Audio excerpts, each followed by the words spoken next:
தற்போது கிடைத்துள்ள அண்மை செய்தி. புதுக்கோட்டை மாவட்டம் கரம்பக்குடி அருகே தண்ணீர் பாட்டில் கூலிங் இல்லாததால் வாக்குவாதத்தில் ஈடுபட்டு பெட்டி கடையை சூறையாடிய சிசிடிவி காட்சிகள் தற்போது வெளியாகியுள்ளது. இது குறித்தான கூடுதல் விவரங்களை வழங்குவதற்காக நமது செய்தியாளர் சாமிநாதன் இணைப்பில் இருக்கிறார். வணக்கம் சாமிநாதன், கூடுதல் விவரங்கள். பெட்டி கடையில் தண்ணீர் பாட்டில் கூலிங் வாட்டரா சாதா வாட்டரா என்று ஒரு முறைக்கு இருமுறை கேட்டதில் ஏற்பட்ட பிரச்சனை காரணமாக அந்த சம்பந்தப்பட்ட கடை சூறையாடப்பட்டுள்ளது. மேலும் கடையில் உள்ள உரிமையாளர் தாக்கப்பட்டுள்ளார். இது குறித்து வீடியோ தற்போது வைரலாகி வருகிறது.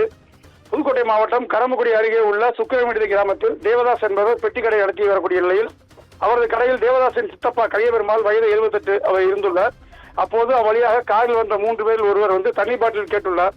தண்ணீர் பாட்டில் வாங்க வந்தவரிடம் கூலிங் வாட்டரா அல்லது சாதா வாட்டர் வேண்டுமா என்று ஒரு முறைக்கு இருமுறை கேட்டுள்ளார். இதில் பிரச்சனை ஏற்பட்டு தேவதாசை தாக்கி கடையில் இருந்த கலியபெருமாளையும் ஆபாசமாக பேசியதோடு கடையில் உள்ள பொருட்களையும் அடித்து உடைத்து சூறையாடி சென்றதால் அந்த நிலையில் பரபரப்பான சூழல் ஏற்பட்டது. இதனைத் தொடர்ந்து இந்த 3 பேரும் சூறையாடி கடை உரிமையாளரை தாக்கிய போது பதிவான சிசிடிவி காட்சிகள் தற்போது வெளியாகி வைரலாகி வருகிறது. மேலும் இது குறித்து தேவதாஸ் கரம்பக்குடி காவல் நிலையத்தில் புகார் அளிக்கப்பட்டு அந்த புகாரின் பேரின் அடிப்படையில் வழக்கு பதிவு செய்யப்பட்டு இந்த தாக்குதலில் உட்படுத்தப்பட்டு தப்பியோடியவர்களை விசாரணை தேடியும் அவர்கள் மீது விசாரணை நடத்தி வருகின்றனர். ரவினா, கூடுதல் விவரங்களுக்கு நன்றி சாமிநாதன்.